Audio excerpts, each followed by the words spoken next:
احسان وحید صاحب، آپ سینئر سیاستدان ہیں، ملکی حالات سے تاریخ سے بہت باخبر ہیں۔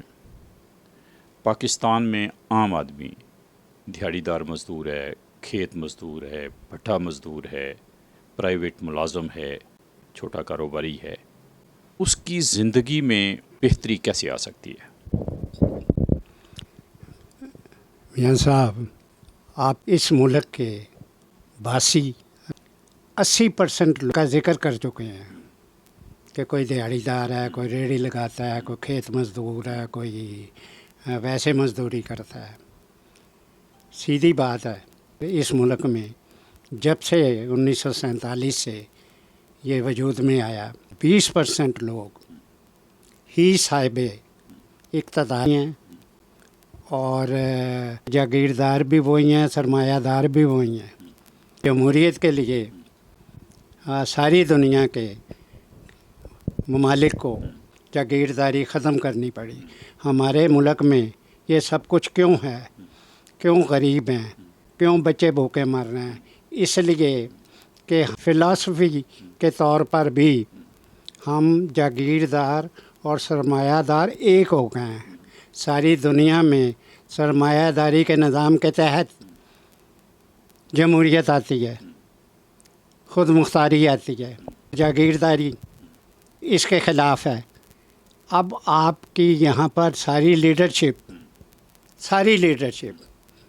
جو مقتدر ہے، جن کے پاس اقتدار رہا ہے، وہ جاگیردار بھی ہیں اور سرمایہ دار بھی ہیں۔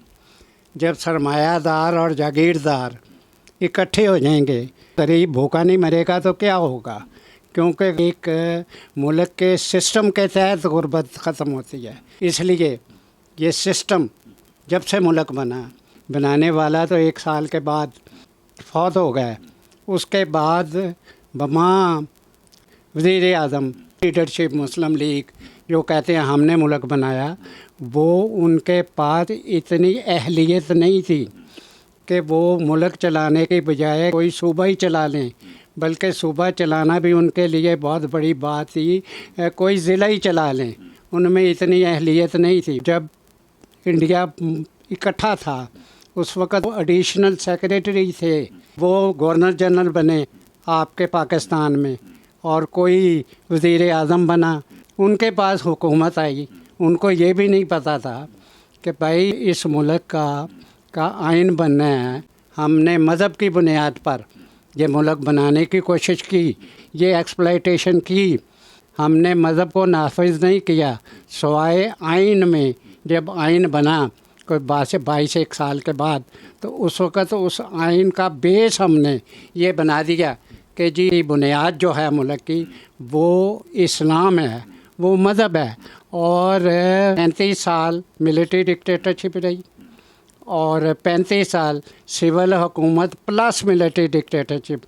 انہوں نے یہ کبھی نہیں کیا کہ میں تو مذہب کو سمجھتا ہوں ایکسپلائٹیشن کی، انہوں نے پریکٹیکلی کبھی مذہب کو نافذ نہیں کیا۔ کبھی یہ نہیں کہا کہ لوگوں یہ ہم مذہب نافذ کر رہے ہیں، جو ہمارا مذہب کا سسٹم ہے اس کے تحت آپ کی غربت دور ہو جائے گی۔ انہوں نے آج تک اس قوم کو یہ بھی نہیں بتایا۔ وحید صاحب، آپ نے 2 گروہوں کا نام لیا، جاگیردار کا اور سرمایہ دار کا۔ آپ نے ایک تیسرا گروہ جو سرکاری ملازموں کا ہے، جنہوں نے پاکستان پہ مسلسل حکمرانی کی ہے، ان کا ذکر نہیں کیا۔ آپ نہیں سمجھتے کہ پاکستان کا ایک بہت بڑا مسئلہ اور ناانصافی کا سبب سرکاری ملازموں کا گروہ ہے، جنہوں نے پاکستان پہ آج تک حکمرانی کی اور کر رہے ہیں؟ میاں صاحب، بات سیدھی ہے کہ حکومت جب بنی 1947 میں، حکومت بنائی جاگیرداروں نے، ان کے ساتھ مولوی لگے، ان کے ساتھ بیوروکریٹ لگے، ان لوگوں نے مل کے اس ملک میں حکومت کی۔ اس کے بعد یہ جن کا ذکر آپ کر رہے ہیں نا، سرکاری ملازمین کا، بیوروکریٹ، چھوٹے ملازمین، بڑے ملازمین، یہ ان کے ملازم تھے۔ یہ اصل حکمران تو لیاقت علی تھا، جاگیردار۔ اصل حکمران تو سرمایہ دار، بیوروکریٹ، غلام محمد، چودھری محمد علی، یہ لوگ تھے۔ چونکہ نااہل تھے، کچھ ان میں سے کرپٹ تھے، یہ چونکہ خود کرپٹ تھے، انہوں نے آگے ملازم وہ رکھنے تھے جو آگے کرپٹ ہوں، جو آگے لوگوں کو غریب رکھیں، جو ان کو سہولتیں نہ دیں۔ کیا وہیں صاحب یہ بات درست ہے کہ پاکستان پر آج تک حکمرانی ملٹری اور سول بیوروکریسی نہیں کی ہے؟ میاں صاحب اب تو یہ تو تاریخی بات ہے کہ 75 سال ہو گئے اس ملک کو بنے ہوئے، 35 سال یہاں پر ڈائریکٹلی ملٹری ڈکٹیٹرشپ رہی، جنرل ایوب خان رہا، یحییٰ خان رہا، ضیاء رہا، پرویز مشرف رہا۔ انہوں نے 35 سال حکومت کی اور ساتھ انہوں نے بیوروکریٹ ملائے۔ ملٹری اور سول بیوروکریٹس نے جاگیرداروں اور سرمایہ داروں کو ساتھ ملایا یا جاگیرداروں نے اور سرمایہ داروں نے ملٹری اور سول بیوروکریٹس کو ساتھ ملایا؟ اصل طاقت کن کے پاس تھی؟ اصل طاقت و پاکستان بننے کے بعد جاگیرداروں کے پاس تھی۔ وہ جاگیردار جو انگریزوں کے ڈائریکٹ غلام تھے، جن کو غلامی کرنی آتی تھی، وہ آگے غلام بنے ملٹری کے اور اس بیوروکریسی کے جو انڈیا سے سیکٹری کے طور پہ، ایڈیشنل سیکٹری کے طور پہ پاکستان آئے تھے۔ انہوں نے ساتھ ملا کو ملایا۔ بات اصل یہ ہے کہ جب ڈویژن ہوئی تو آپ کے پاس کچھ نہیں تھا سوائے 33,000 آرمی پرسونل کے لوگوں کے ایک ہی ادارہ تھا، وہ آرمی کا تھا۔ ان کے ملازم بیوروکریٹ تھے۔ آرمی کو اس لیے ان کو ساتھ ملانا پڑا کہ آرمی کو ڈائریکٹلی سول کام آتا نہیں تھا، ان کو ملایا انہوں نے دیکھا کہ بھئی آرمی کو پتہ ہی کچھ نہیں، حکمران ہو گئے ہیں۔ انہوں نے کرپشن کی، آگے کرپشن کے نتیجے میں آگے جو ملازم رکھے، ادارے نہیں بنائے انہوں نے۔ میاں صاحب ملک چلتے ہیں، غربت ختم ہوتی ہے اداروں سے۔ انہوں نے نہ ادارے بنائے نہ آئین بنایا۔ ملک تقسیم ہونے کے بعد 1950 میں انڈیا نے آئین بنا لیا، 50 میں سارے انہوں نے معاملات طے کر لیے، جاگیرداری سسٹم ختم کر دیا۔ 22 سال ہم نے آئین نہیں بنایا۔ 1954 میں کوشش ہوئی گورنر جنرل نے اس کو ختم کیا۔ اس کے بعد 1956 کا آئین، وہ بھی ایک بیوروکریٹ نے، سکندر مرزا نے اسے ختم کیا۔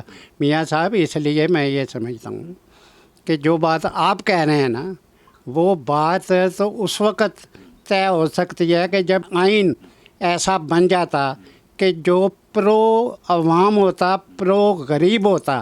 یہ نہیں ہے کہ جی ہم اسلام لائیں گے، اور آج تک نہ وہ اسلام لائے، نہ بیوروکریٹ اسلام لائے، نہ وہ لائے جو الیکٹ ہو کے آئے۔ کیوں نہیں کیا؟ اس لیے کہ نہ انہیں جمہوریت کا پتہ تھا، نہ انہیں اسلام کے اندر جو سسٹم ہے، یہ نہل تھے، نہ اس کا پتہ تھا۔ وہیں صاحب آپ کیا سمجھتے ہیں کہ پاکستان میں اسلام نافذ ہونے میں ابھی کچھ کمی ہے؟ میاں صاحب ان کے پاس تھا ہی کچھ نہیں۔ میں اصل میں میں نہیں ڈیمانڈ کر رہا، نہ میں جماعت اسلامی ہوں، نہ میں جمعیت علماء اسلام ہوں۔ میں یہ کہہ رہا ہوں ان کے پاس یہاں مذہبی جماعتیں ہیں، اس کے نام پر سیاست کرتے ہیں۔ انہوں نے کبھی بتایا کہ ان کے اسلام میں جو یہ لانا چاہ رہے ہیں، جو ان کا منشور ہے، اس اسلامی منشور میں غریب کو کیا ملے گا؟ یہ آج تک وہ منشور عوام تک نہیں لا سکے۔ اس لیے نہ انہیں خود پتہ ہے، نہ ان کے پاس، میں نہیں کہنا چاہ رہا کہ وہاں ان کے پاس اس میں تھا کچھ نہیں غریب کے لیے۔ وہیں صاحب آگے کیا نظر آتا ہے؟ کیا کوئی امید کر سکتے ہیں کہ پاکستان میں دہاڑی دار مزدور، کھیت مزدور، اس طرح کے جو نیچے پس رہے ہیں لوگ، ان کی کچھ حالت سدھرے گی؟ میں نہیں سمجھتا میاں صاحب وہ اس طریقے سے سنبھلے گی کہ حکمران یہاں کا مقتدر طبقہ قرضے لے گا، جو کہ لے رہے ہیں آپ کے سامنے، اور قرضے اتنے لے رہے ہیں اور اتنے کے قرضے ہیں ہم پر کہ وہ دیتے ہوئے بھی بڑی مصیبت ہے۔ اتنی ایک مصیبت ہے کہ دانشور جو ہیں، سو کالڈ جو معیشت دان ہیں، وہ کہتے ہیں یہ قرضے دے نہیں سکتے، اس لیے یہ پھر ڈیفالٹ کریں گے۔ اس لیے ان غریب طبقات جو ہیں ان کو سوائے اس بات کے جو 30,000 روپیہ کماتا ہے اس کو 35 کر دیں گے۔ خیرات دینی ہے میاں صاحب، یہ خیرات، یہ عادی سن لو، یہ خیرات کے عادی ہیں۔ یہ خیرات لیتے ہیں، امریکہ سے لے لیں، چین سے لے لیں، برطانیہ سے لے لیں، یہ اس قرضے لے لیں، یہ ان کو لے کر پھر یہ خیرات غریبوں میں بانٹتے ہیں۔ جو 30,000 کمانے والا ہے، جس کے بچے روٹی نہیں کھا سکتے 30,000 میں، ان کے 35 کر دیتے ہیں۔ جو پینشن لینے والا ہے اس کی پینشن 5% بڑھا دیتے ہیں۔